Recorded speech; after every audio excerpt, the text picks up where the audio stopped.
Hello बच्चों, मैं पतंग लेसन पढ़ा रही थी, उसके आगे का पार्ट। जन्म से ही वे अपने साथ लाते हैं कपास, पृथ्वी घूमती हुई आती है उनके बेचैन पैरों के पास।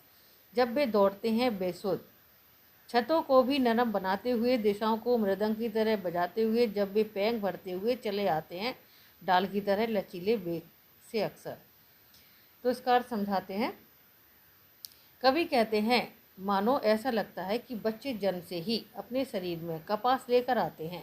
कहने का तात्पर्य है कि उनका कोमल शरीर हर तरह की चोट व खरोंच सहने के योग्य होता है।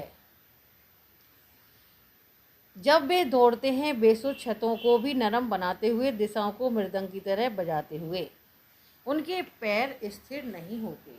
वे सारी पृथ्वी को चलकर नाप डालना चाहते हैं। जीवन में मस्ती के कारण उन्हें धूप, गर्मी, सर्दी इन सभी का बोध भी नहीं होता है।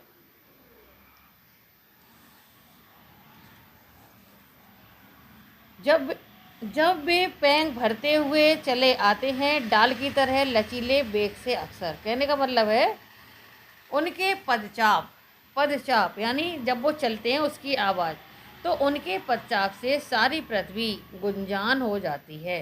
कहने का तात्पर्य यह है कि लयपूर्ण पक्तचाप से सारी पृथ्वी मृदंग की ध्वनि जैसी गूंज उठती है। छतों के खतरनाक किनारों तक उस समय गिरने से बचाता है उन्हें सिर्फ उनके ही रोमांचित शरीर का संगीत। कहने का मतलब है वे छतों के किनारों पर पतंग उड़ाते हुए ऐसे गतिविधियां करते हैं जैसे वे पेड़ की लचीली डाल से लटककर लचीली गति से झूल रहे हों। सिर्फ उनके ही रोमांचित शरीर का संगीत, पतंगों की धड़कती ऊंचाइयां उन्हें थाम लेती हैं।